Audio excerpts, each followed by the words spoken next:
Amigas y amigos, ahora vamos a prestar atención a la visión que desde la comunidad internacional se concentra en estos momentos hacia Venezuela. Y es que hay una cuenta regresiva para un encuentro en el que oposición y Miraflores pudiesen llegar quizás a un encuentro, a un acuerdo.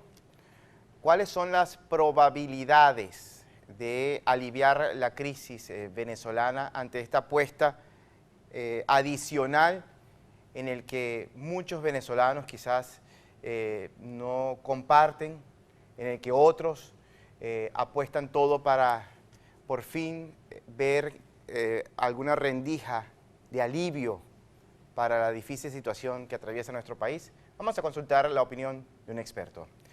Se trata de Antonio de la Cruz, presidente de la organización Inter-American Trends, analista político y economista. Antonio, muchísimas gracias por esta conexión. Háblanos sobre la perspectiva, la expectativa que hay para este encuentro, donde oposición venezolana y representantes de Miraflores van a verse las caras pronto en México. Las expectativas son bajas porque ha habido una serie de negociaciones anteriores que no han logrado ningún resultado. Por lo tanto, las expectativas del venezolano de a pie es baja. Quiere que haya una solución en México, pero su expectativa es baja por los antecedentes. Claro. Ahora, ¿de qué manera se puede en estos momentos ver la mesa servida con esas cartas que se van a colocar? ¿Cuáles son las piezas que se van a negociar en este encuentro? Ok, la diferencia está en que tenemos un país facilitador, que es el Reino de Noruega, con el mecanismo que utiliza, que se llama la negociación del péndulo, que fue durante el año, todo un año, hablando con la oposición, los términos que consideraban importantes y con el régimen de Maduro, y fueron construyendo una agenda que es la que dice Maduro, que tiene 7 puntos, que para mi entender, lo que yo he escuchado aquí en Washington, son de 3 puntos. Básicamente el electoral, el de las instituciones, ¿verdad?, que existen, los poderes públicos que existen, tanto el del interinato como del usurpador, que hay que ver cómo se resuelve esa situación, en un caso de una transición, y las elecciones del revocatorio. Entonces, además, hay países amigos. En el caso de Venezuela, del régimen, es Rusia. En el caso del interinato de Venezuela también es Holanda. Entonces tenemos 2 países además que son amigos, y tenemos los países acompañantes. ¿Okay? Los países amigos, perdón, los acompañantes son los anteriores y los amigos son Turquía por el lado de Maduro, Irán, Argentina, Bolivia, y se estaba hablando últimamente de Nicaragua. Esos todavía no están definidos, pero esos más o menos serían. En el caso del interinato sería Colombia, Estados Unidos, Alemania, el Reino Unido, y estaba definiéndose el último. Entonces, tenemos otra capa, si queremos ver, dentro de la negociación. Ese es el distingo que podría decir uno que hay una luz en el túnel. Pero si no estuviesen estos mecanismos, sería muy difícil llegar a pensar que vamos a tener un resultado satisfactorio a la crisis de Venezuela. Claro, y además de ello, tomando en cuenta los enviados de parte de Maduro, ¿no? Sabemos que son piezas que han representado también momentos particulares de la revolución chavista, y hay uno de ellos que, bueno, confunde Nueva York con Washington, que es el propio hijo de Nicolás Maduro, que lo hemos visto en sus participaciones y por la que algunos apuestan por su futuro político, entendiendo que todo lo que se va para este encuentro, digamos, todos ellos van a jalar hacia la liberación de las sanciones, Antonio. En la agenda no estaba todavía como obvia, como un punto específico. Por supuesto, es el objetivo del régimen de Maduro conseguir que las sanciones se flexibilicen. Tenemos, como dijiste, los miembros de cada uno que integran estas comisiones por el lado de Maduro, están Jorge Rodríguez y Héctor Rodríguez, que repiten, y decidió enviar a su hijo, a Nicolásito, porque entiendo que no confía en los que están hoy en día 100%. Necesita alguien que al regresar a Venezuela le cuente de todo lo que ocurrió en ese sentido. Y por el lado del interinato está Carlos Vecchio, el embajador ante la Casa Blanca, está Gerardo Blay, que repite, y están representados la sociedad civil y entiendo que el género femenino.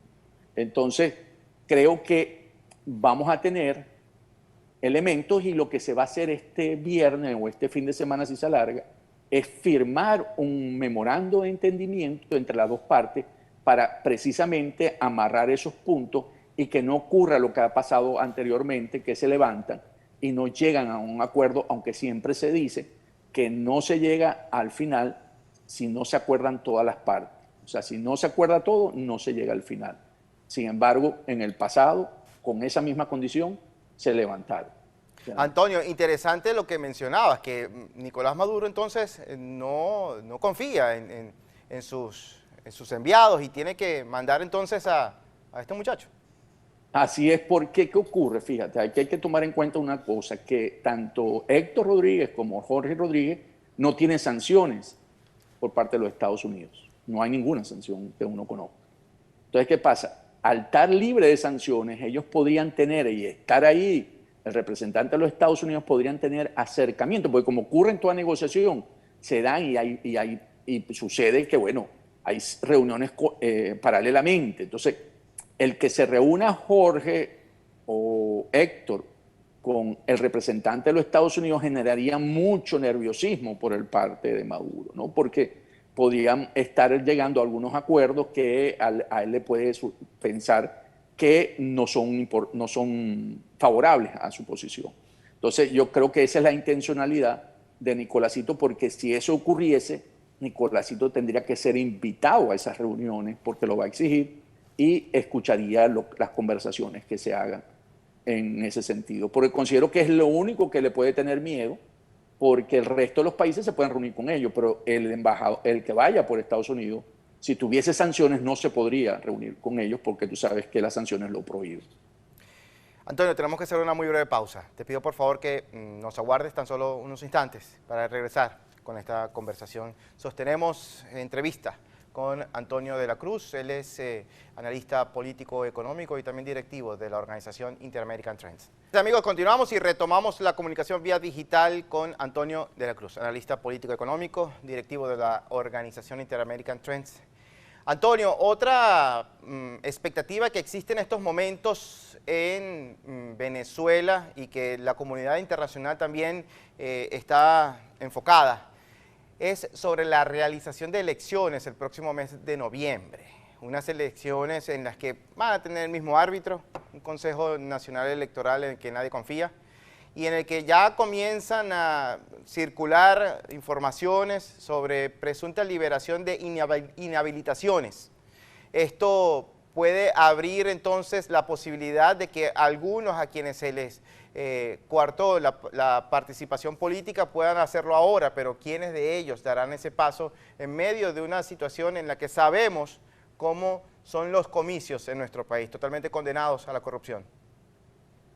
Para el régimen de Maduro esos comicios son importantes, no porque él tenga miedo de perder esas elecciones, no, porque si él logra que participe la oposición, él legitima de alguna manera el CNE y por lo tanto empieza a tener legitimidad de su gobierno, de su régimen.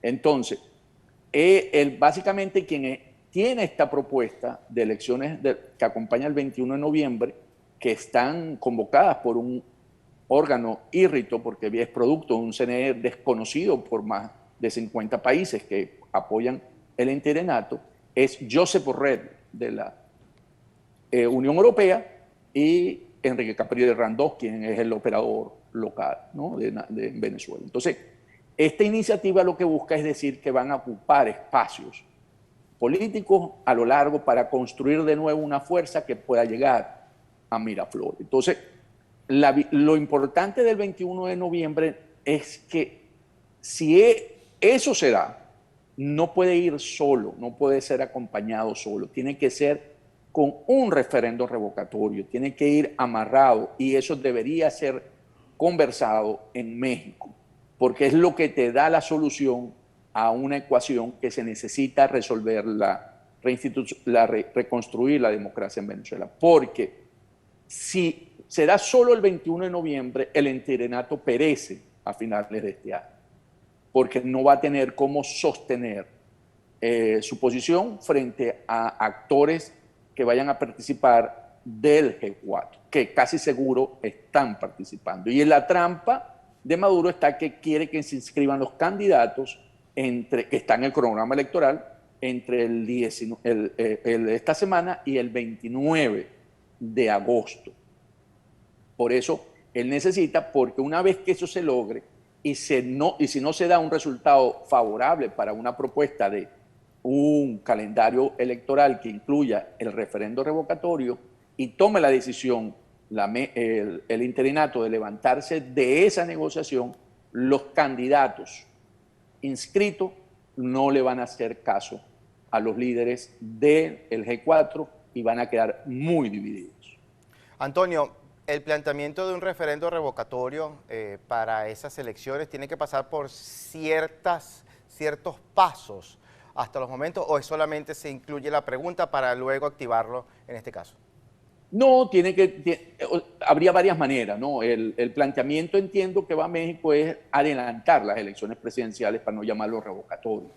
El revocatorio sí tiene unos pasos, necesita ser solicitado, se necesita recoger la firma, el 20% de los electores que votaron, que le dieron el triunfo a Maduro en el 2018, y después ir el Consejo Nacional Electoral a llamar a ellos si se cumple en esa fase, que fue lo que ocurrió en el 2016 cuando Capriles intentó y al final no tuvo la voluntad de terminar por la llamada del Papa Francisco para la negociación que se dio en ese momento, en el 2016.